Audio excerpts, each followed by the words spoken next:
Welcome back to Live with Lori. Today, Lori's making chicken curry as State Representative Debbie Mayfield talks on the hot topic of retirement reform.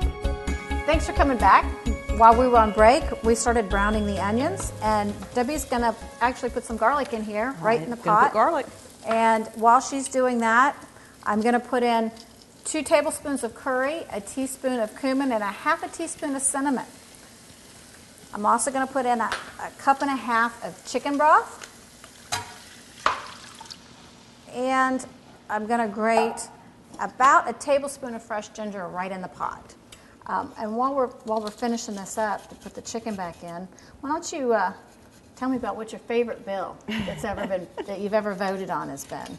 Well, I have a lot of favorite bills that I worked on and voted on, but when I went to Tallahassee, I went up there wanting to do some reform.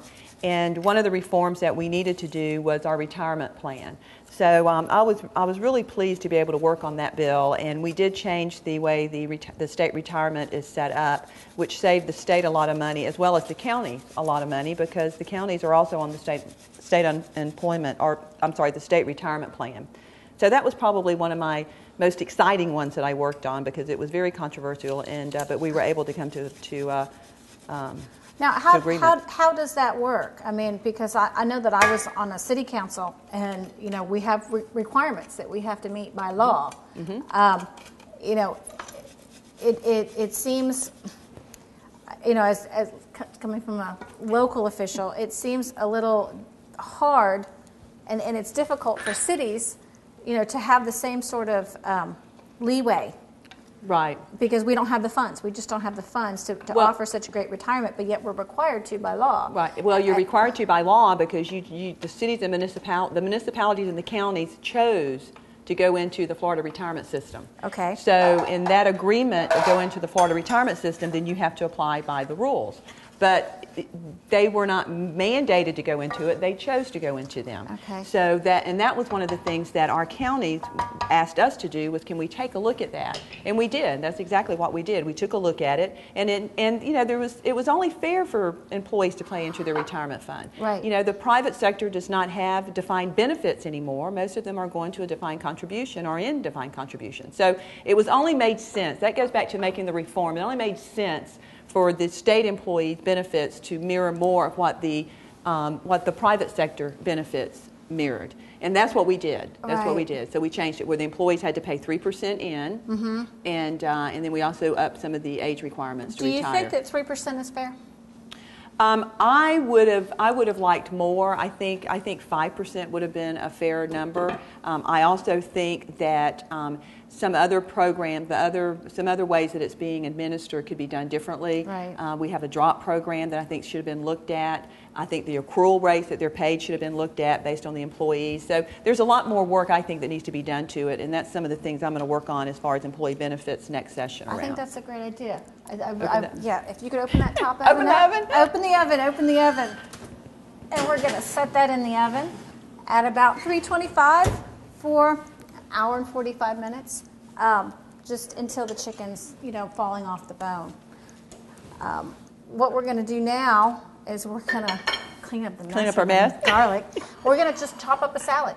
Good. We're going to take this up, and while you're chopping, I'm going to be chopping. And then we're going to talk about, we talked about your favorite legislation. Let's talk about your least favorite legislation. Maybe something that you voted on and you voted against that got passed anyway. I mean, I'm sure everybody has those.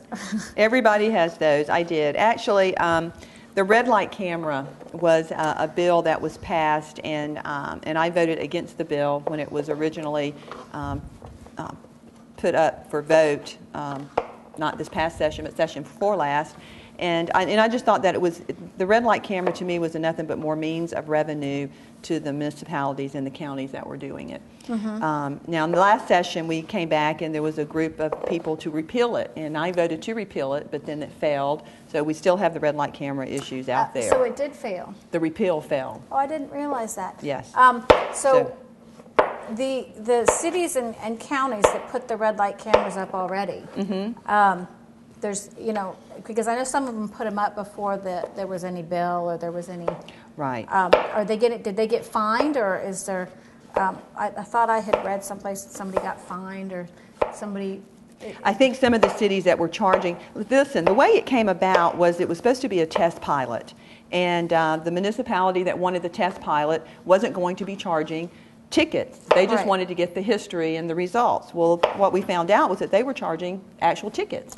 Okay. And so that's why it came back to the legislature to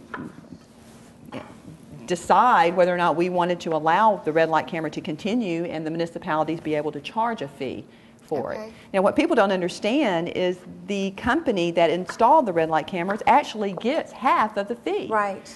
So, so to me, it was not a real issue. It was more of a revenue generator for municipalities to generate more fees. So stay with us, because we're going to continue our Girl Talk with Debbie, and we're going to find out what it's like to be a woman legislator in Tallahassee. Things heat up as Lori asks Representative Mayfield what it's like being a woman in Florida politics. Coming up next on Live with Lori.